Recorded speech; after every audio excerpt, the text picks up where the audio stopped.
أعوذ بالله من الشيطان الرجيم. بسم الله الرحمن الرحيم.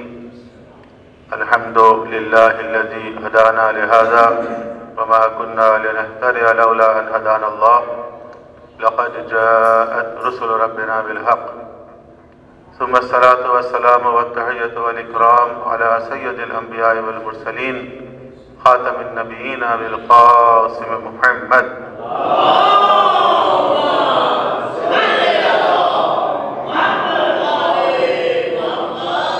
وآله الطيبين الطاهرين المعصومين المظلومين الذين أذهب الله عنهم الرجس وطهرهم تطهيرا.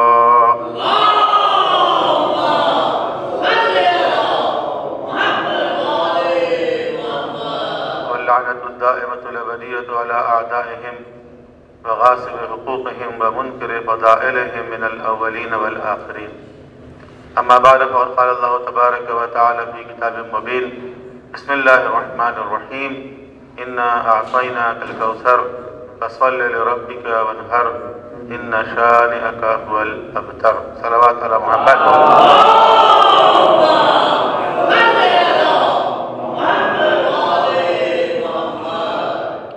محترم، یہ ایام منسوب ہیں اس شہزادی سے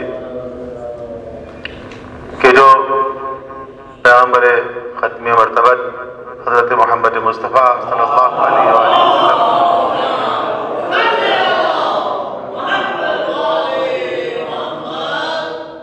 کی دختر نیک اختر ہیں، اور جن کی شان میں جن کی آمد کی پیشن گوئی کے طور پر خداوند عالم نے قرآن کریم کی یہ سب سے چھوٹی سورہ کوثر نازل کی. انا اعطینا الکوثر، کہ ہم نے آپ کو کوثر عطا کی. کوثر کے لفظی معنی ہے کثرت. ہم نے آپ کو کثرت عطا کی. جنت میں حدیث میں آیا ہے کہ جنت میں ایک نہر ہے، نہر کوثر. اور نہر کوثر وہ ہے کہ جب بروز حشر حساب و کتاب کے بعد تمام مراحل کو طے کر کے صراط سے گزر کے، مرصاد سے گزر کے، میزان سے گزر کے یہ طے پا جائے گا کہ اب یہ شخص جنت میں جائے گا.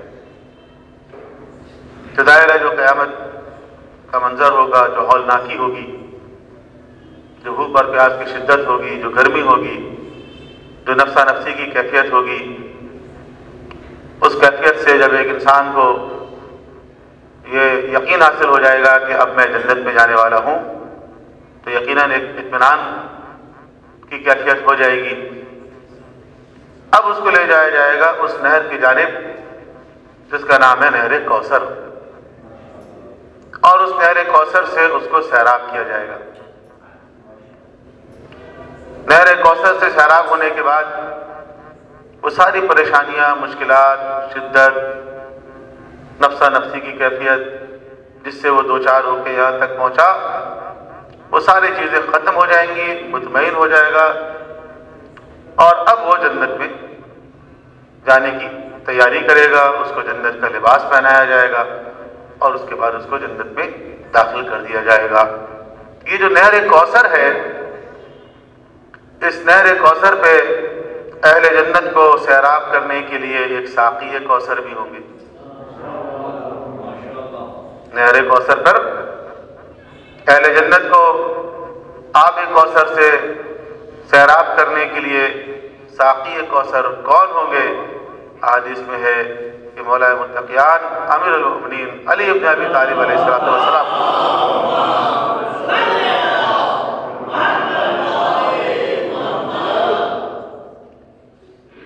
تو اس سورے میں جو لفظ کوثر ہے، اس سے مراد اگر فقط نہر کوثر بھی ہو پھر بھی یہ سورہ اہل بیت کی فضیلت میں ہے.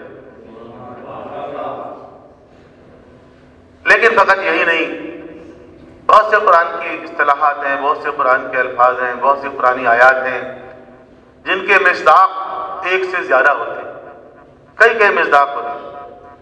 بعض اوقات ایسا ہوتا ہے کہ زمانہ آتا رہتا ہے، مصداق بھی آتے رہتے ہیں، مصادیق ہوتے ہیں.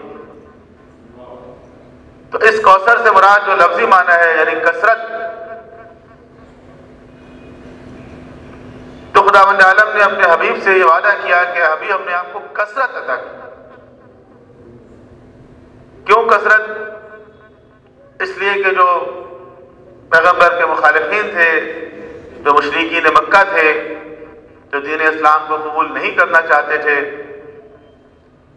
جن لوگوں نے کوشش کی اللہ کے رسول کو روکنے کی، تبلیغ سے روکنے کی، اذیت دینے کی، کانٹے بچھائے، غلاظت ڈال دی، اس قدر پتھر برسائے کہ نالین مبارک لہو لہان ہو گئے، خون سے بھر گئے، ان تمام چیزوں کے باوجود جب اللہ کے رسول تبلیغ دین سے باز نہیں آئے، بلکہ آپ نے یہ کہہ دیا جناب ابو طالب سے کہ چچا جان یہ جو آفر کر رہے ہیں، مختلف طرح کی آفریں تھیں، یہ جو آفر کر رہے ہیں یہ تو معمولی چیزیں ہیں، اگر یہ میرے ایک ہاتھ میں سورج اور ایک ہاتھ میں چاند بھی لا کے دے دیں اور مجھ سے یہ کہہ دیں کہ میں اس دعوت سے دستبردار ہو جاؤں تو ہونے والا نہیں، چاہے اس راستے میں میری جان ہی کیوں نہ چلی جائے۔ اور جب چچا نے دیکھا بیٹے کی اس استقامت کو تو چچا نے کہا بیٹا جو تم کرنا چاہتے ہو کرتے رہو، میں تمہارے ساتھ ہوں، باقی لوگوں کو دیکھ لوں گا میں۔ اور جب تک چچا زندہ رہے کسی کی ہمت نہیں تھی کہ براہ راست اللہ کے رسول کو نقصان پہنچاتا ہے نا۔ صلوات پڑھیں جناب ابو طالب کی طرف۔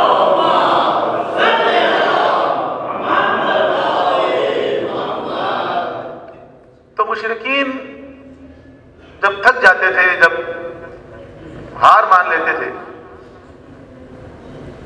تمام طور آفروں کے باوجود، کوششوں کے باوجود، سازشوں کے باوجود، مصائب کے باوجود، تو بالآخر کہتے تھے کہ ٹھیک ہے کوئی بات نہیں، بالآخر یہ اس دنیا سے جائیں گے تو صحیح، جب یہ چلے جائیں گے تو ان کا کوئی نام لیوا نہیں رہے گا، جب یہ چلے جائیں گے تو ان کا کوئی نام لیوا نہیں رہے گا۔ اور چونکہ ان کی کوئی اولاد نرینہ نہیں ہے، اولاد نرینہ کی بڑی اہمیت تھی، میل چائلڈ، قبائلی نظام میں ویسے بھی اولاد نرینہ کی اہمیت زیادہ ہوتی، کیونکہ قبائلی نظام میں قبیلے لڑتے جھگڑتے رہتے ہیں۔ ہمارے یہاں تو 21ویں صدی میں بھی قبائلی نظام ختم نہیں ہوا، آج بھی قبائل، اور قبائل کے درمیان لڑائی بھی جاری رہتی ہے، سنتے رہتے ہوں گے آپ یہ خبریں۔ تو چونکہ قبائل لڑتے جھگڑتے رہتے ہیں لہذا لڑنے کے لیے ان کو مرد چاہیے، جوان چاہیے، لڑکے چاہیے، تو چاہتے ہیں کہ ہمارے قبیلے میں لڑکے زیادہ ہوں، مرد زیادہ ہوں، تاکہ وہ جنگ میں حصہ لے سکیں۔ جنگ میں اگر کسی قبیلے کو شکست ہو جاتی تو اس قبیلے کی خواتین کو کنیز بنا کے بھیج دیا جاتا تھا، تو وہ یہ نہیں چاہتے تھے کہ خاندان میں لڑکیاں زیادہ ہوں، خواتین زیادہ ہوں، کہ ان کو کنیز بنایا جائے۔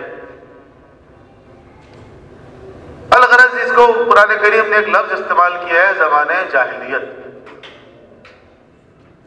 نہج البلاغہ میں بھی لفظ جاہلیت آیا ہے کہ جاہلیت کا زمانہ تھا۔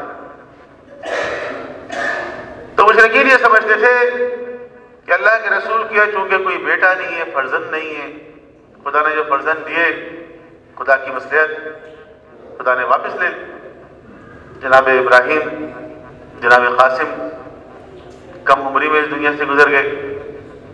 ان کا خیال یہ تھا کہ آپ بھی اس دنیا سے چلے جائیں گے تو آپ کا کوئی نام لیوا نہیں رہے گا، معاذ اللہ آپ ابتر ہوں گے۔ ابتر یعنی ناپید نسل، جس کی نسل ختم ہو جاتی ہے۔ جب آپ کی نسل معاذ اللہ ختم ہو جائے گی تو آپ کا نام لیوا کون رہے گا؟ خدا نے ان کے جواب میں سورہ کوثر نازل کی کہ تمہارا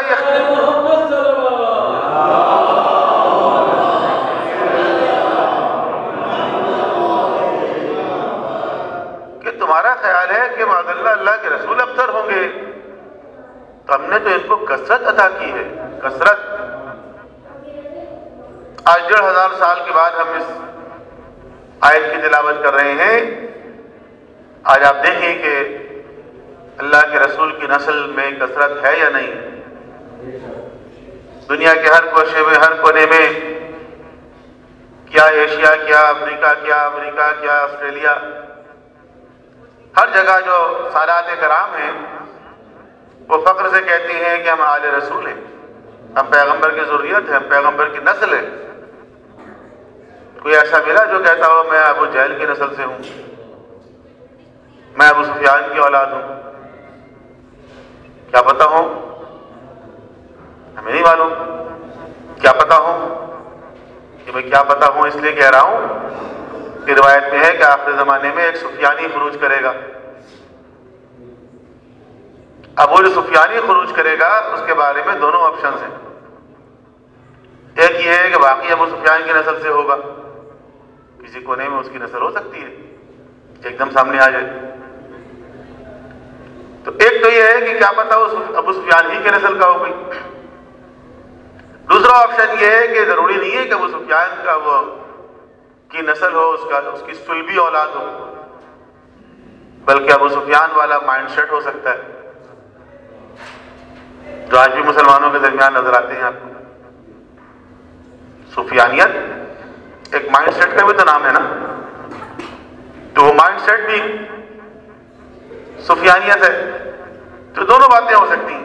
لیکن اگر کوئی ہے بھی ابو جہل کی نسل، ابو لہب کی نسل، ابو سفیان کی نسل، تو اس قدر شرمندہ ہیں کہ بتانے کی جرات نہیں کرتے۔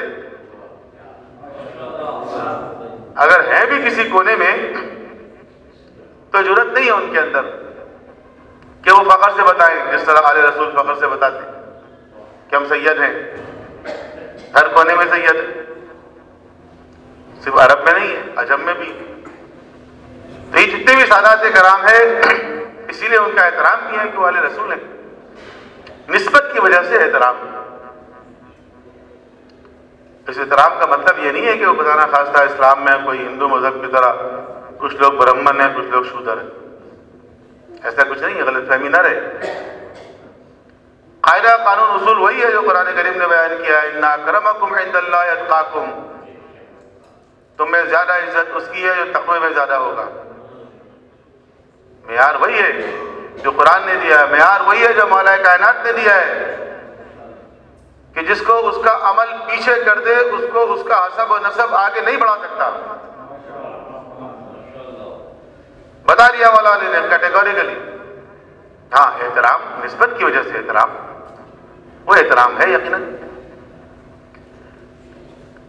تو خدا نے کہا کہ ہم نے آپ کو کثرت عطا کی ہے، اور ان شانئک هو الابتر، ناپید نسل آپ کا دشمن ہوگا۔ اور خدا کی پیشن گوئی صحیح ثابت، اور خدا کی یہ پیشن گوئی کس کے ذریعے ثابت ہوئی، وقوع پذیر ہوئی؟ شہزادی کونین جناب سیدہ سلام اللہ علیہ کے ذریعے۔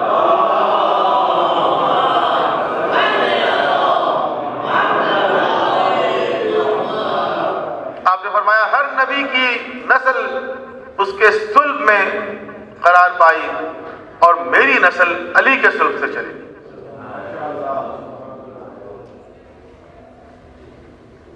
تو ایک ایسا معاشرہ جس کو زمانہ جاہلیت کہتے ہیں، قرآن نے بھی اس کو جاہلیت کہا ہے، جہاں لڑکیوں کو دفن کر دیا جاتا تھا پیدا ہوتے ہی۔ ایک شخص نے بعض اوقات 5-5 7 لڑکیوں کو دفن کیا۔ ایک شخص جو مسلمان ہوا اللہ کے رسول کے پاس آ کے اس نے اعتراف کیا کہ یا رسول اللہ میں نے اپنی 7 بیٹیوں کو دفن کیا زندہ، اور جب میری 7ویں بیٹی ہوئی تو میں سفر میں تھا، جب میں واپس آیا تو بیوی نے بتایا کہ بیٹی ہوئی تھی مری ہوئی اور ہم نے اس کو دفن کر دیا، مری ہوئی تھی۔ بہت عرصے کے بعد پھر ایک دن میں گھر میں داخل ہوا تو میں نے دیکھا میرے گھر میں ایک جوان لڑکی بیٹھی ہوئی۔ میں نے بیوی سے پوچھا یہ کون ہے؟ بیوی نے کہا کہ میں نے تم سے کہا تھا نا کہ ہماری ایک بیٹی ہوئی تھی مری ہوئی، ہم نے اس کو دفن کر دیا تھا۔ حقیقت یہ ہے کہ وہ مری ہوئی نہیں ہوئی تھی، وہ زندہ ہوئی تھی، لیکن میں نے سوچا ہے کہ تم قتل نہ کر دو اس کو، تو میں نے کسی اور قبیلے میں کسی اور کو وہ بیٹی دے دی تھی تاکہ وہاں پر وہ زندہ رہے، پرورش ہوتی رہی اس کی، اور اب دیکھو یہ بڑی ہو گئی ہے، ہماری بیٹی ہے، کتنی پیاری ہے، کتنی اچھی ہے۔ میں نے سوچا کہ باپ جب بیٹی کو دیکھے گا تو ایک فطری محبت ظاہر ہے کہ آ جائے گی، اب بڑی بھی ہو گئی ہے وہ۔ وہ کہتا ہے میں نے سن تو لیا بیوی کی زبان سے یہ، لیکن میرے اندر خون کھولنے لگا کہ یہ کیا ہو گیا، یہ بچ کیسے گئی؟ اور پھر میں یہ تدبیر کرنے لگا کہ کس طرح اس کو میں موت کے گھاٹ اتاروں۔ پھر ایک دن میری بیوی موجود نہیں تھی تو میں نے ایک جگہ جا کے ایک گڑھا کھودا اور پھر اس بچی کو بہلا پھسلا کے اپنے ساتھ لے گیا، اور لے جانے کے بعد میں نے اس کو گڑھے میں دھکا دیا اور اوپر سے پتھر برسائے۔ وہ چیختی رہی، چلاتی رہی، فریاد کرتی رہی، بابا بابا کہتی رہی، مجھے نہیں مارو، لیکن میں اس کو پتھر برساتا رہا۔ پھر اس کے بعد میں نے مٹی ڈالی، مر گئی۔ جب یہ واقعہ وہ سنا رہا تھا، وہ شخص جو تازہ مسلمان ہوا تھا، اللہ کے رسول سر جھکا کے سن رہے تھے اور ان کی آنکھوں سے آنسو جاری تھے۔ آپ نے کہا تمہیں بالکل رحم نہیں آیا اپنی بیٹی پر؟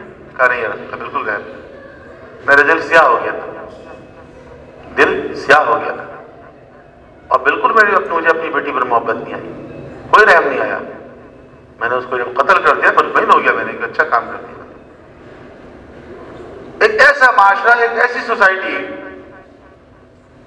جہاں بیٹیوں کو یہ سمجھا جاتا ہے، جس کے بارے میں قرآن کہتا ہے کہ اگر ان کے یہاں بیٹی ہو جاتی ہے اور ان کو اطلاع دی جاتی ہے تو ان کا چہرہ سیاہ پڑ جاتا ہے، اور وہ سوچنے لگتے ہیں کہ میں اس ننگوار بیٹی کو اپنے ساتھ رکھوں یا اس کو زندہ دفن کر دوں۔ آیت قرآن کریم کی بِأَيِّ ذَنبٍ قُتِلَتْ، بتاؤ وہ بچیاں فریاد کریں گی، سوال کریں گی قیامت کے دن کہ انہیں کس جرم میں قتل کیا گیا۔ ایسا معاشرہ، جاہلیت والا معاشرہ، اس معاشرے میں اللہ نے اپنے حبیب کو، اپنے رسول کو بیٹی عطا کی۔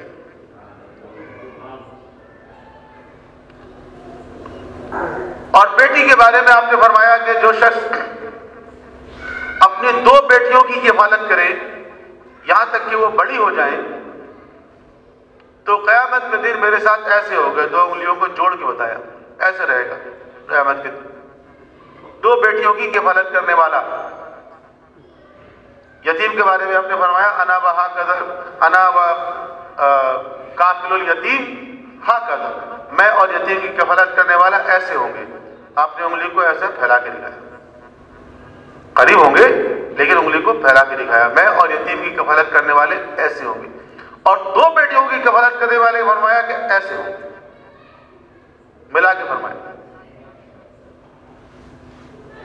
بعض اوقات وہ زمانہ ہے جاہلیت والی مینٹلٹی ہمارے معاشرے میں نظر آتی ہے کہ پیدر پہ اگر بیٹیاں ہو جائے تو لوگ بیویوں کو وارننگ دے دیتے ہیں، آئندہ اگر بیٹی ہو تو ماں باپ کے گھر جانا یا نہیں آنا، مبارکباد نہیں دیتے لوگ، آگے کہتے انشاءاللہ اگلی دفعہ خدا بیٹا دے گا۔ یہ کیا ہے؟ یہ وہی زمانہ جاہلیت والی اپروچ، وہی جاہلانہ مینٹلٹی۔ اگر تھوڑی سی سمجھ بوجھ ہوتی، تھوڑا پڑھ لیتے، 9 کلاس کی بایولوجی بھی پڑھ چکے ہوتے تو اندازہ ہو جاتا کہ بیٹے اور بیٹی کا تعلق ماں سے نہیں ہوتا ہے، باپ سے ہوتا ہے۔ تیسری بات تو پتہ ہونی چاہیے۔ تو اس معاشرے کے اندر اللہ نے اپنے رسول کو ایک بیٹی عطا کی، بیٹی بھی ایسی جس کو ام ابیہا کا لقب دیا اللہ کے رسول، ام ابیہا، یعنی اپنے باپ کے لیے اپنے ماں کی طرح۔ ماں ایک ایسی ہستی ہے کہ انسان جس قدر پریشانی کا شکار ہو، مشکلات کا شکار ہو، اگر ماں کے پاس آتا ہے تو اس کو سکون ملتا ہے۔ اور پیغمبر تو بچپن ہی میں اپنی والدہ گرامی کی شفقت سے محروم ہو گئے تھے، کم عمری میں اپنی والدہ کی شفقت سے آپ محروم ہو گئے۔ جب آپ کی والدہ، پیغمبر کے والد کا انتقال تو ان کی ولادت سے بھی کچھ مہینے قبل ہو گیا تھا، مدینہ منورہ میں پیغمبر کی ولادت کی خبر مدینہ میں ہے نہیں، لیکن اس مقام پر ہے جو مسجد نبوی کا سین ہے، تو انہی کی خبر کی زیارت کے لیے گئیں جناب آمنہ، اور جب واپس آئیں تو راستے میں مکہ اور مدینہ کے درمیان ابوا کے مقام پر ان کا انتقال ہو گیا۔ اللہ کے رسول بہت چھوٹے تھے۔ بعد میں اعلان نبوت کے بعد ایک مرتبہ آپ گئے مدینے، اور مدینہ سے اور مکہ کے درمیان آپ سفر کر رہے تھے تو اپنی والدہ کی قبر پہ گئی اللہ کے رسول صحابہ کرام کے ساتھ، اور والدہ کی قبر پہ جا کے بیٹھے اور گریہ شروع کیا. اس قدر روئے کہ جتنے صحابہ کرام اس وقت موجود تھے وہ سب رونے لگے. اور انہوں نے کہا کہ ہم نے اللہ کے رسول کو اس قدر کبھی روتے ہوئے نہیں دیکھا. ماں کی قبر، کون سی محبت، کون سی شفقت یاد آ گئی. اور کون سی محبت اور کون سی شفقت سیدہ نے دی آپ کو کہ آپ نے کہا یہ میری ماں کی طرح ہے.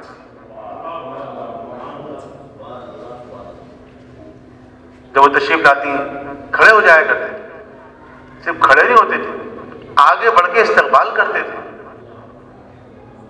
آگے بڑھ کے استقبال کرتے. اپنی ابا ان کے لیے بچھاتے تھے. جب جانے لگتی تو آپ کو خدا حافظ کہنے کے لیے دروازے تک جاتے. کہیں سفر پہ جانا ہوتا سب سے آخر میں شہزادی سے ملاقات کرتے. سفر سے واپس آتے سب سے پہلے شہزادی سے ملاقات کے لیے جاتے.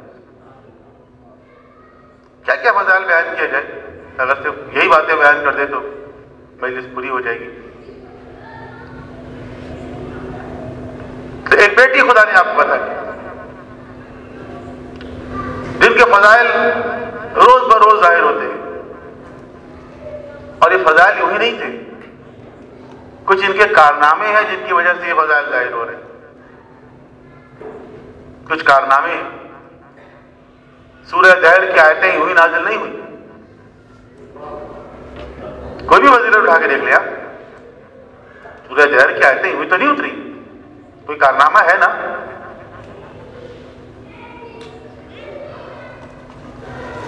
کہ اپنے سامنے کی روٹی اٹھا کے ساحل کو دے دی،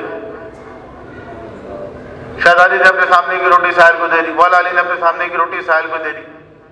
جب ماں باپ نے دی، حسن حسین نے بھی اپنے سامنے کی روٹی اٹھا کے ساحل کو دے دی. پانی سے افطار کیا.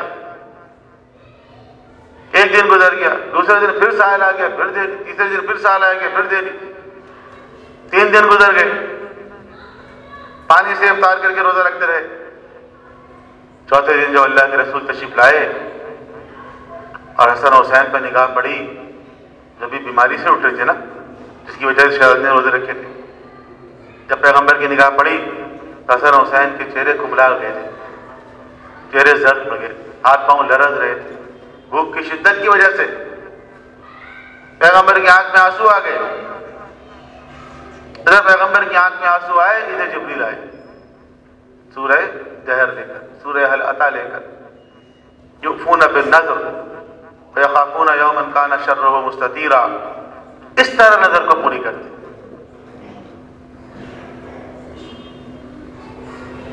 وَيُطْعِمُونَ الطَّعَامَ عَلَىٰ حُبِّهِ مِسْكِينًا وَيَتِيمًا وَأَسِيرًا. إِنَّمَا نُطْعِمُكُمْ لِوَجْهِ اللَّهِ. کہ ہم جو تمہیں کھلا رہے ہیں، یہ جو کھانا پیش کر رہے ہیں، خدا کی خاطر پیش کر رہے ہیں. لا نريد منكم جزاء ولا شکورا.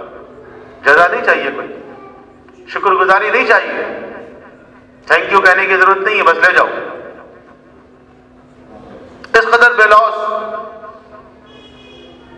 اور یہ جملہ بھی انہوں نے نہیں کہا، یہ بھی سن لیں،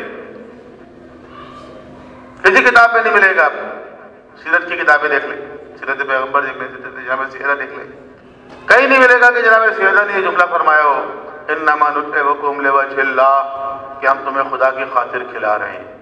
نو،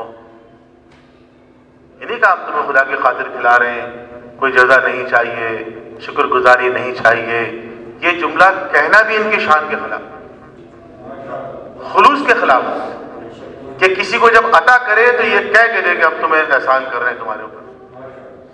یہ اس گھرانے کی شان نہیں، انہوں نے نہیں کہا. یہ پھر قرآن میں کہاں سے آ گیا؟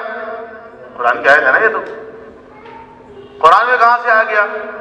یہ دراصل ان کے دل کا ارادہ ہے جس کو خدا بند عالم نے آیت کی صورت میں نازل کیا. یہ ان کی نیت ہے، الفاظ نہیں ہے ان کے. یہ ان کی نیت ہے کہ ان کے دل میں خلوص اس قدر ہے کہ بس لے جاؤ، تم سے کوئی صلہ نہیں چاہیے، شکر گزاری کی بھی ضرورت نہیں، بس لے جاؤ.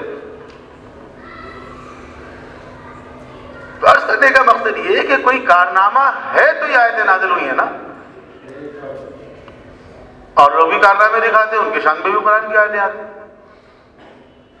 کوئی کارنامہ ہو تو یقیناً خداوند عالم اس کو ریکگنائز کرتا ہے.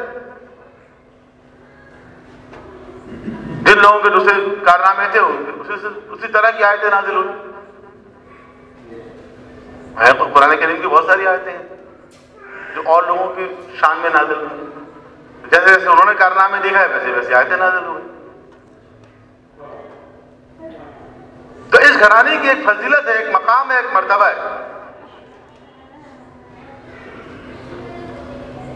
بس چند جملے اور میں عرض کروں، وقت تو بہت تیزی سے گزر گیا. جس بات کو میں ذرا تفصیل سے بیان کرنا چاہ رہا تھا وہ بہت مختصر بیان کرنی پڑے گی کہ اس قدر فضائل اور کمالات کے باوجود آخر کیا وجہ ہے کہ مسلمان اس گھرانے سے عقیدت اور محبت کا دعویٰ کرنے کے باوجود ان کے حقوق دینے پر آمادہ نہیں ہوئے؟ کیا چیز تھی وہ؟ کیوں آپ کو چل کے جانا پڑا، دعویٰ کرنا پڑا کہ یہ فدق میرے بابا مجھے دے کر گئے تھے، ہبا کر کے گئے تھے؟ ہبا یعنی جب قرآن کریم کی آیت نازل ہوئی وَأْتِ ذِي الْقُرْبَى حَقَّهُ کہ اپنے قرابت داروں کو، قریبی رشتہ داروں کو ان کے حقوق دو. تو مختلف مسلمان، مختلف صحابہ کرام جو ان کے پاس وسائل تھے انہوں نے اپنے رشتہ داروں کو شیئر کیا. کسی نے کنواں دے دیا، کسی نے باغات دے دیے، کسی نے پیسے دے دیے، کسی نے کھجوریں دے دی. مختلف طریقے سے لوگوں نے احسان کیا اپنے رشتہ داروں پر تاکہ قرآن کی اس آیت پر عمل کریں. اچھا، سارے مسلمان قرآن کی آیت پہ عمل کر رہے ہیں اور جو صاحب کتاب ہے، جو صاحب قرآن ہے، وہ عمل نہ کرے، ایسا کیسے ہو سکتا ہے؟ تو پیغمبر یہ سوچ ہی رہے تھے کہ اس آیت پر میں کس طرح عمل کروں. مجھے بھی عمل کرنا چاہیے، ظاہر ہے. اب یہ آپ سوچ رہے تھے کہ فدق سے یہودیوں کا وفد آیا. فدق یہودیوں کی آبادی تھی، خیبر بھی یہودیوں کی آبادی تھی، فدق بھی یہودیوں کی آبادی تھی. تو خیبر پہ چونکہ آپ نے اٹیک کیا، جا کر جنگ خیبر ہوئی، شکست ہو گئی یہودیوں کو، عبرتناک شکست، کیونکہ خیبر بہت مضبوط قلعہ تھا. صدیوں سے وہاں پہ اسلحہ جمع کیا جا رہا تھا، مال جمع کیا جا رہا تھا تاکہ ان کے پاس بھی یہ پیشن گوئی موجود تھی کہ اس قلعہ پہ حملہ ہوگا. تو وہ تیاری کیے ہوئے بیٹھے ہوئے تھے صدیوں سے. یہ وجہ ہے کہ بہت ٹف مقابلہ ہوا وہاں اور کئی روز تک پتہ نہیں ہو سکا. بالآخر کس کے ہاتھ میں فتح ہوا؟ فاتح خیبر علی بن ابی طالب علیہ السلام کے ہاتھوں.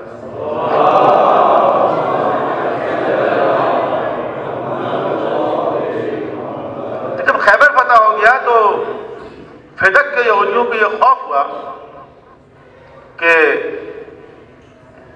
ایسا نہ ہو اللہ کے رسول ہماری طرف آ جائے. جب خیبر والے مقابلہ نہیں کر سکے تو ہم کیا کریں گے مقابلہ؟ تو ایک خوف بنا کر آئے اور انہوں نے کہا کہ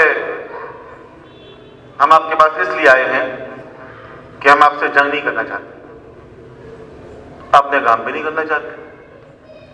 ٹھیک ہے نا، جنگ تو ہم ان سے کرتے ہیں جو ہم سے لڑنا چاہتے ہیں، لیکن جو ہم سے نہیں لڑنا چاہتے ہیں ہم کیوں لڑیں گے اس سے؟ قرآن کریم نے منع کیا ہے اگر کوئی صلح کی پیشکش کرے تو جنگ مسلط نہ کرو. تو اپنے کام میں نہیں لڑنا چاہتے، ٹھیک ہے، معاہدہ طے پایا کہ ہم نہیں جا رہے آپ کی طرف، فدق میں نہیں جا رہے ہم. تو انہوں نے تحفے کے طور پر، اس ایگریمنٹ کی ریکوگنیشن کے طور پر یہ باغ فدق پیغمبر کو دے دی، بغیر جنگ کے، بغیر مقابلے کے. اس لیے اس کے اوپر مال غنیمت کا حکم نہیں آتا. غنیمت وہ ہے جس میں لشکر نے حصہ لیا ہو، جنگ ہوئی ہو، گھوڑے دوڑے ہوں، تلواریں چلی ہوں، تو ایسی چیزیں جب ہاتھ میں آتی ہیں تو مجاہدین میں تقسیم کی جاتی ہے۔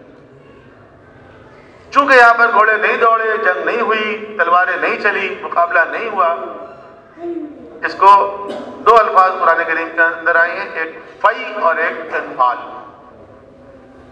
فی اور انفال، مال فی، اور اس کا ٹوٹل ڈسکریشنری پاور اللہ کے رسول کے پاس ہے، جس طرح وہ چاہے خرچ کرتے۔ اور میں نے عرض کیا کہ وہ آیت نازل ہو چکی، وَآتِ ذِی الْقُرْبَىٰ حَقَّهُ، قرابت داروں کو حق دو۔ اور اللہ کے رسول ابھی سوچ ہی رہے تھے کس طرح اس پر عمل کریں۔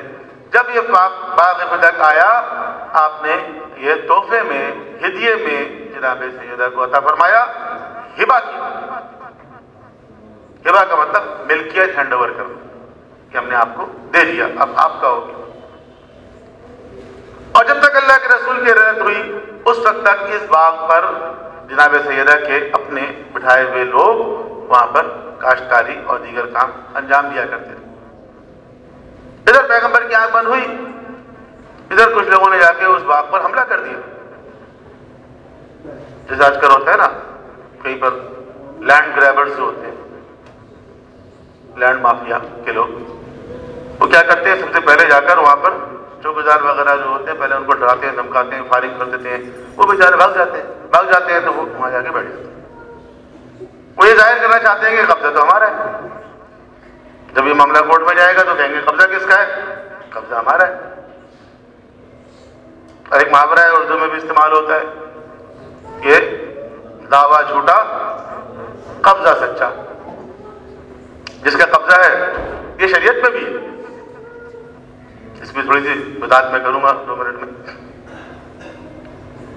تو سب سے پہلے جا کے وہاں پر، لیکن آن ریکارڈ جو بات ہے وہ یہ ہے کہ اللہ کے رسول کی رحلت تک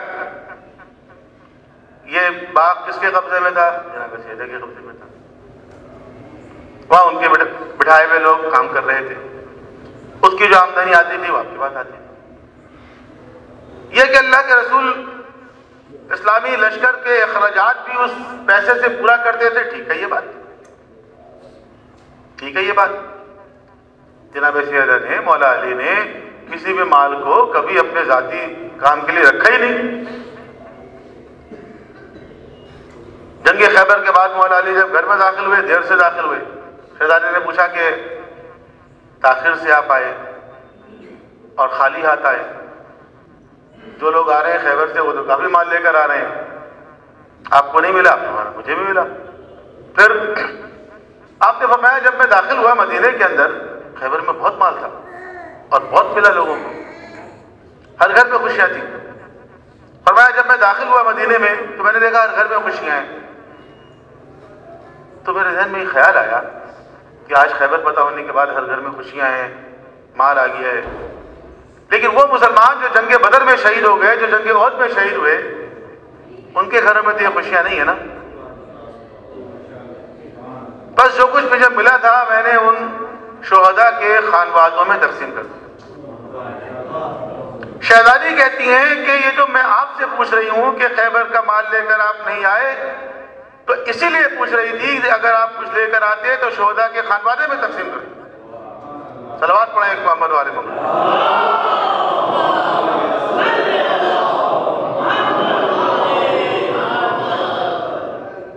تو ہمارے بچے، ہمارے جوان، ہمارے طالب علم جن کے لیے میں یہ پڑھتا ہوں، بزرگوں کے لیے کیا پڑھوں میں، یہ بات ذہن میں رکھیے گا کہ ایسا نہیں تھا کہ علی علیہ السلام کے پاس مال نہیں ہوتا تھا، پیسے نہیں ہوتے تھے، ایسا نہیں ہے۔ پیسے ہوتے تھے، مال ہوتا تھا، وسائل ہوتے تھے، آتے رہتے تھے۔ ہاں اپنے اوپر کبھی خرچ بھی کرتے تھے، معمولی بچا کے نہیں رکھتے تھے، بانٹ دیا کرتے تھے۔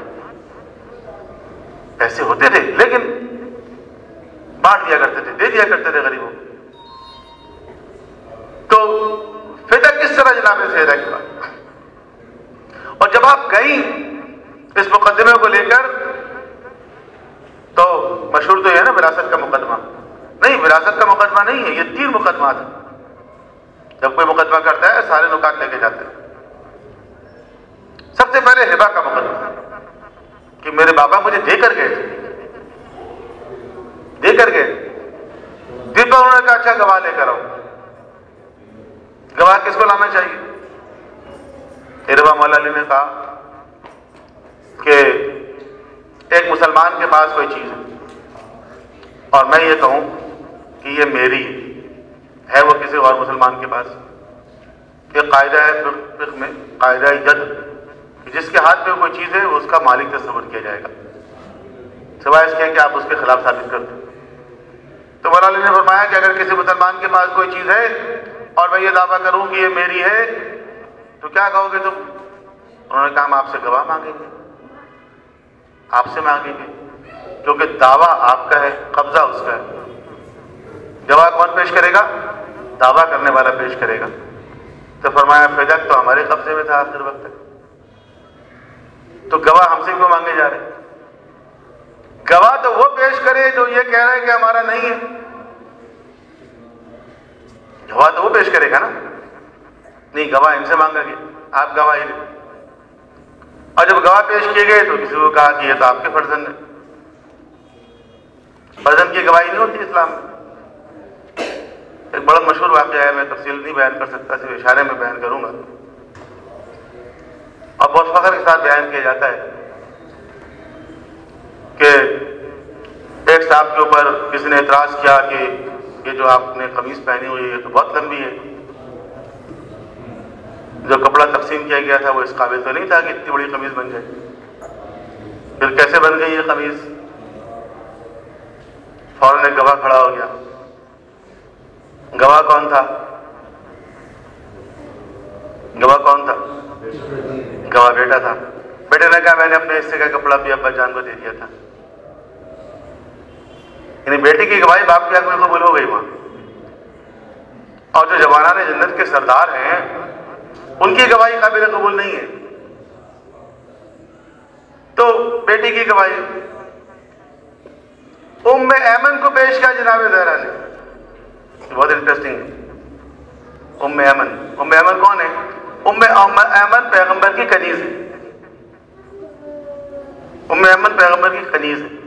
کنیز جو ہوتی ہے وہ ملکیت ہوتی ہے، اس زمانے کے قانون کے مطابق کنیز ہوتی تھی وہ ملکیت ہوتی تھی، اور ام ایمن پیغمبر کی کنیز تھی، جناب سیدہ کے پاس تھی۔ اگر پیغمبر کو وراثت نہیں چھوڑتے تو ام ایمن جناب سیدہ کے پاس کیوں تھی؟ بیت المال میں جمع ہو جاتی جا کے، لیکن جناب سیدہ کے پاس تھی وہ، آپ نے ان کو گواہی کے طور پہ پیش کیا۔ تو پہلا مقدمہ یہ ہبہ والا مقدمہ تھا۔ تو دوسرا مقدمہ جب ہبہ والے مقدمے کو انہوں نے ڈینائی کر دیا تو پھر کہا وراثت لے کر آؤ۔ جب وراثت طلب کیا تو ایک حدیث پیش کر دی گئی کہ پیغمبر نے فرمایا کہ ہم گروہ انبیاء نہ وراثت لیتے ہیں نہ وراثت دیتے ہیں۔ صرف پیغمبر اکرم نہیں، تمام انبیاء 1,24,000 نہ وراثت لیتے ہیں نہ وراثت دیتے ہیں، اور ہم تو جو کچھ چھوڑ کے جاتے ہیں وہ سب صدقہ ہوتا ہے۔ اچھا، اس حدیث سے کون متاثر ہو رہا ہے؟ اس حدیث سے پیغمبر کی اولاد متاثر ہو رہی ہے نا، اس حدیث سے اللہ کے رسول کے گھر والے متاثر ہو رہے ہیں۔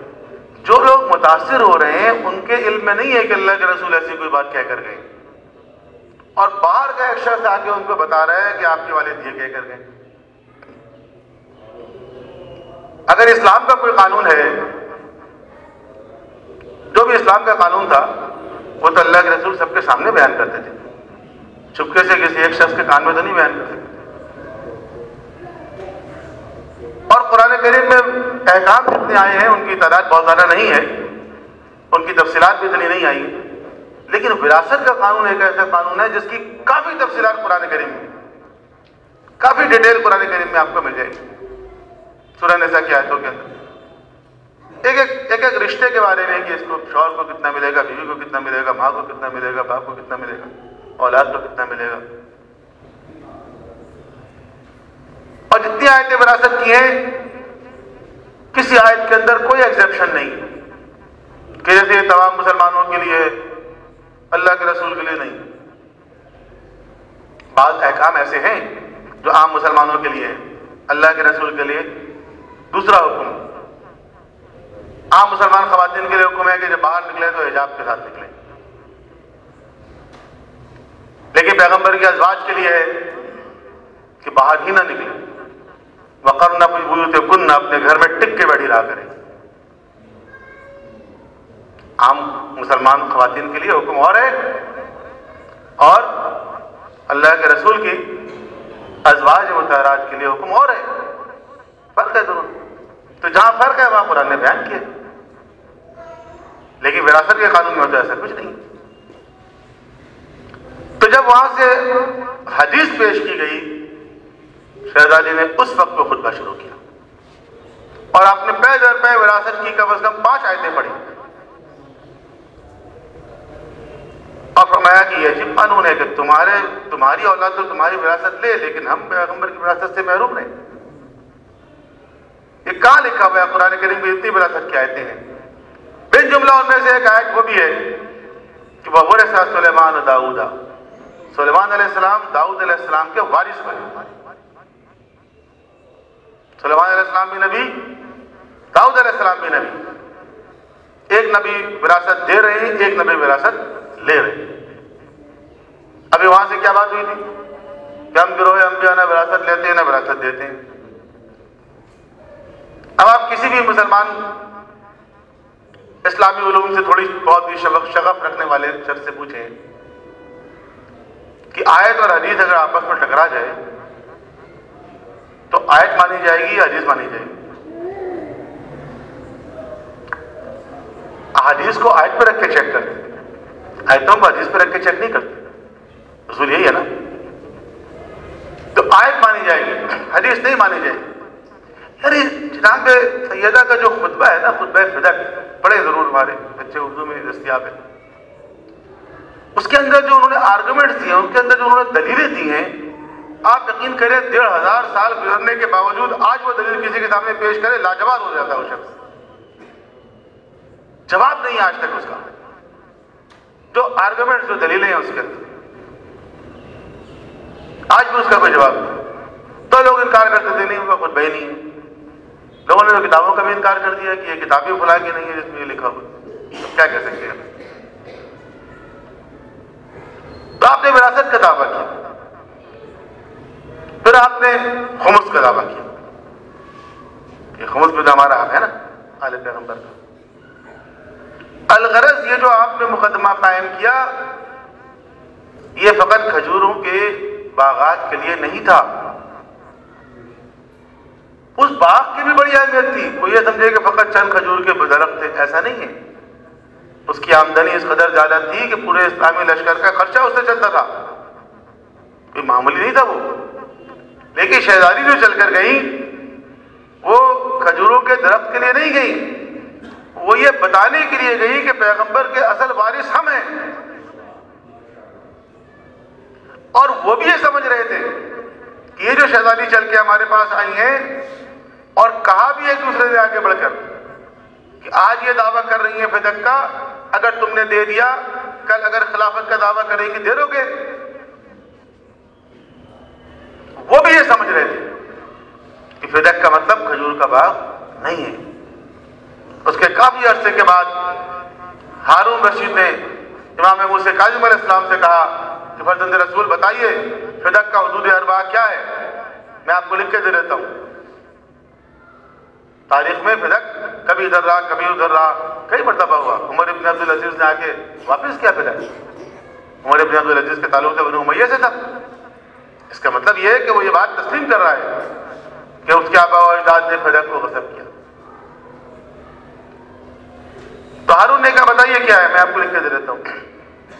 آپ نے کہا اچھا لکھو، وہاں سے شروع کرو، افریقہ۔ ٹھیک ہے، افریقہ کہاں؟ افریقہ سے شروع کرو، ریڈ سی ادھر۔ تو جب آپ نے بتایا تو وہ حیران رہ گیا، اس نے کہا یہ تو پوری میری ریاست کا نقشہ ہے، اگر میں یہ آپ کو دے دوں گا تو پھر میرے پاس کیا بچے گا؟ آپ نے کہا یہی تو سوال ہے کہ تمہارے پاس کیا بچے گا۔ ایشو یہی ہے کہ اگر تم نے ہینڈ اوور کر دیا جو ہمارا حق ہے تو تمہارے پاس کیا بچے گا؟ تمہیں آتھورائز کس نے کیا کہ مسلمانوں کے سروں پہ مسلط ہو جاؤ؟ یعنی بات تو یہ ہے نا سر میں. بس کافی زحمت دی میں نے آپ کو. ایک کتاب بھی لکھی گئی ہے, کتابیں تو بہت لکھی گئی ہیں اس موضوع پر, لیکن ایک کتاب کا ٹائٹل مجھے بہت پسند آیا جس کا نام ہے فدق ذوالفقار حضرت زہرا. جناب شہرہ نے فدق سے وہ کام لیا ہے جو مولا علی نے ذوالفقار سے لیا. اس کی ضربت آج تک محسوس ہوتی ہے, یہ کوئی مذاق نہیں ہے. آج بھی کوئی اٹھا کے تاریخ دیکھے کہ جس کے بارے میں اللہ کے رسول نے فرمایا فاطمہ تو بدعۃ منی, فاطمہ میرا ٹکڑا ہے, من اذاہا فقد اذانی, جس نے اس کو اذیت دی اس نے مجھے اذیت دی, من ابغضہا فقد ابغضنی, جس نے اس کو غضبناک کیا اس نے مجھے غضبناک کیا. کوئی دیکھے تو صحیح تاریخ کو اٹھا کے, سیرت کو اٹھا کر, حدیث کی کتابوں کو اٹھا کے دیکھ لو کہ کس سے جناب سیدہ ناراض رہی, کس پر غضبناک ہوئی, کس نے ان کو اذیت دی. من اذاہا فقد اذانی, جس نے اس کو اذیت دی اس نے مجھے اذیت دی. من اذانی فقد اذا اللہ, جس نے مجھے اذیت دی اس نے خدا کو اذیت دی. اور جس نے اللہ اور اس کے رسول کو اذیت دی اس کے بارے میں قرآن کہتا ہے ان الذین یؤذون اللہ ورسولہ لعن اللہ فی الدنیا والآخرہ. جس نے اللہ اور اس کے رسول کو اذیت دی اس پر دنیا اور آخرت کی لعنت ہے. وَأَعَدَّ لَهُمْ عَذَابًا أَلِيمًا, ان کے لیے دردناک عذاب تیار ہے. کتنے ایسے لوگ ہیں, آج تک ایسے لوگ ہیں موجود اس وقت بھی, جن سے میری بھی ملاقات ہوئی ہے, آپ کی بھی ہوئی ہوگی, کہ جو اس مکتب کی طرف, مکتب اہل بیت کی طرف صرف جناب سیدہ کے مصائب کو پڑھ کے آ گئے. آج بھی سیدہ کے جو مصائب ہیں نا وہ حق اور باطل کا معیار ہے, حق اور باطل کا معیار ہے. وہ شخص کو پڑھتا ہے حیران ہو جاتا ہے. یعنی سوامی نے لکھا کہ ہم حیران ہو جاتے تھے جب ہم نے یہ سنا, شیعوں سے سنا کہ ایسا ہوا, یقین نہیں آیا مجھے, میں حیران ہو گیا. پھر میں نے یہ کتاب اٹھائی, میں نے یہ پڑھی, میں نے یہ چیز دیکھی, وہ چیز دیکھی, اور ان لوگوں کا امیج جو ہمارے ذہنوں میں تھا کہ جن کے بارے میں ہم تصور نہیں کر سکتے تھے ان کے بارے میں پڑھا. اچھا وہ اس گھر میں آ سکتے ہیں, اس دروازے پہ کھڑے ہو کے جملہ کہہ سکتے ہیں. جب آیت تطہیر نازل ہوئی تو 6 مہینے تک اللہ کے رسول دروازہ سیدہ پہ آ کے السلام علیکم یا اہل بیت النبوہ کہہ کے سلام کیا کرتے ہیں. 6 مہینے تک, یا رسول اللہ 1 دن بہت ہے, 2 دن بہت ہے, 1 ہفتہ بہت ہے, 2 ہفتے بہت ہے. 6 مہینے تک آپ اس دروازے پہ آ کے اس طرح سلام کر رہے ہیں. تو آپ فرمائیں گے ہاں اس دروازے کی عظمت کو سمجھو, اس دروازے کی عظمت کو سمجھو. اور جس دروازے پہ اللہ کے رسول 6 مہینے تک سلام کرتے ہوں, اس دروازے پہ کوئی شخص آ کر یہ کہہ دے کہ ہم اس کو آگ لگا دیں گے, آگ اور لکڑیاں لے کر آئے. اب یہ بحث چل رہی ہے کہ آگ لگائی یا نہیں لگائی, فرض کر لے نہیں لگائی, فرض کر لے نہیں لگائی. لیکن اس دروازے پہ آ کے یہ کہنا کہ اس گھر کو ہم آگ لگا دیں گے, اور ایک مرتبہ پیچھے سے آواز آتی ہے کہ اس گھر میں رہتی ہوں, رسول کی بیٹی, اس گھر میں حسن و حسین رہتے ہیں, اور آنے والا یہ کہتا ہے کہ ہم اس گھر کو اس کے مکینوں کے ساتھ جلا دیں گے. اللہ اکبر, اللہ. یہ جملہ میں اکثر کہتا ہوں کہ یہ جو ہمارے یہاں جاہل لوگ بعض اوقات ہنگامہ آرائی کرتے ہیں, پتھراؤ کرتے ہیں, احتجاج کرتے ہیں, سڑکوں پہ آ کے گاڑیوں کو پتھراؤ کرتے ہیں, ان کو اگر کوئی یہ کہہ دے کہ اس گاڑی کے اندر بچے بیٹھے ہوئے ہیں پتھر نہیں ماریں گے, ان کو اگر یہ بتا دیا جائے کہ اس کار میں خواتین بیٹھی ہوئی ہیں, خدا کی قسم پتھر نہیں ماریں گے. وہ کیسے مسلمان تھے کہ سیدہ کہہ رہی ہے اس گھر میں رہتی ہوں, اس گھر میں حسن و حسین رہتے ہیں, اور آنے والا کہتے ہیں کہ ہم اس گھر کو اس کے مکینوں کے ساتھ چلا دیں گے. اللہ, اور اب مسلمان یہ بحث کر رہے ہیں کہ آگ لگائی یا نہیں لگائی.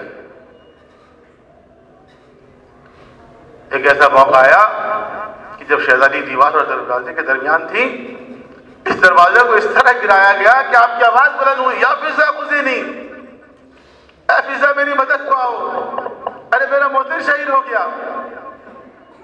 اور جب مرزا آتی ہے مدد کرنے کے لیے تو سب سے پہلا سوال شہزادی یہ کرتی ہے کہ ابوالحسن کہاں ہیں، علی کہاں ہیں؟ کہا لوگ گھر میں داخل ہو چکے ہیں اور علی کو لے جانا چاہتے ہیں۔ جیسے سنا لوگ گھر میں داخل ہو چکے ہیں، ایک مرتبہ محسن کی شہادت کو بھول گئی، پہلو کی شکستگی کو بھول گئی، اور ایک مرتبہ کھڑی ہوتی ہیں، چادر سنبھالتی ہیں، اندر داخل ہوتی ہیں۔ داخل ہونے کے بعد جب دیکھتی ہیں کہ لوگ علی کو لے جانا چاہتے ہیں تو آگے بڑھ کے ایک مرتبہ علی کے دامن کو مضبوطی سے تھام لیتی ہیں اور کہتی ہے میں ابوالحسن کو نہیں لے جانے دوں گی۔ ایک ظالم کا غلام یہ روایت بیان کرتا ہے کہ جب میرے آقا نے دیکھا کہ شیطانی نے بہت مضبوطی کے ساتھ علی کے دامن کو پکڑا ہوا ہے، اس نے مجھے ایک مرتبہ اشارہ کیا، اور جیسے اس نے اشارہ کیا دو روایتیں میں عرض کروں۔ ایک میں یہ ہے کہ وہ کہتا ہے کہ میں نے ایک مرتبہ اپنا تازیانہ نکالا اور شہزادی کے ہاتھ پہ تازیانے کی بارش شروع کر دی، یہاں تک کہ ان کا ہاتھ چھوٹ گیا۔ دوسری روایت میں وہ ظالم یہ بیان کرتا ہے کہ میں نے اپنی تلوار نکالی اور اس کے بعد تلوار کے دستے سے شہزادی کے ہاتھ پہ ضرب لگائی، یہاں تک کہ آپ کا ہاتھ چھوٹا اور ہم علی کو لے جانے میں کامیاب ہوئے۔ جب ہم علی کو لے کے چلے گئے پیچھے پیچھے شہزادی آتی ہیں اور مسجد تک جاتی ہیں اور کہتی ہیں کہ علی کو رہا کرو ورنہ میں بد دعا کروں گی۔ ابھی ان کے الفاظ مکمل نہیں ہوئے تھے کہ ہم نے دیکھا کہ مسجد کی دیواریں بلند ہونا شروع ہو گئیں، اس قدر دیوار بلند ہوئی کہ نیچے سے ایک انسان گزر سکتا تھا۔ میں کہوں گا کہ شہزادی یہ آپ کی قسمت کہ آپ نے یہ جملہ کہا اور علی کو رہا کر دیا گیا، لیکن عصر عاشور میدان کربلا ہے اور آپ ہی کی دختر ہیں۔ چند قدم کے فاصلے پر بہن دیکھ رہی ہے، والشمر جالس علی صدر، اور سمر العین سینے پہ سوار ہے، اور کہتی ہے عمر سعد تو دیکھ رہا ہے اور میرا مجایا قتل کیا جا رہا ہے، لیکن کوئی رحم کھانے والا نہ تھا۔ اللہ لعنت اللہ القوم الظالمین وسيعلم الذين ظلموا أي منقلب ينقلبون۔ بارہ ہمارے ذکر کو اپنی بارگاہ میں قبول فرما، ہمیں قرآن کریم اور سیرت معصومین کے مطابق اپنی زندگی کو استوار کرنے کی توفیق عطا فرما، ہمارے جوان عزیز کو علم عمل کی دولت سے مالا مال فرما، مسلمانوں کے درمیان اتحاد اور اتفاق کو فروغ عطا فرما، مومن کرام جہاں جہاں بارے ان کی جان مال عزت آبرو کی حفاظت فرما۔ بارہ جو لوگ دنیا بھر میں ظلم و ستم کے خلاف برسر پیکار ہیں ان کو کامیابی عطا فرما۔ آج ہم فلسطینیوں کا دن منا رہے، بارہ فلسطین کے مظلوم مسلمانوں کی مدد فرما، بارہ اس روئے زمین کو عدل و انصاف سے پر کرنے کے لیے اپنی آخری حجت کے ظہور میں تاجل فرما، ہم سب کے امام علیہ السلام کے انصار ابان میں سے قرار دے۔ ربنا تقبل منا انک انت السمیع العلیم برحمتک یا ارحم الراحمین۔ ایک سورہ فاتحہ کی گزارش ہے کل مومنین و مومنات کے لیے، اپنے اپنے مرحومین کو شامل کرتے ہوئے، شہدائے ملت کو شامل کرتے ہوئے، حسن نور محمد، لال خاتون، سائد ڈینو، زبیدہ خاتون اور دیگر تمام مومن و مومنات کے صالح ثواب کے لیے سورۃ المبارکۃ الفاتحہ۔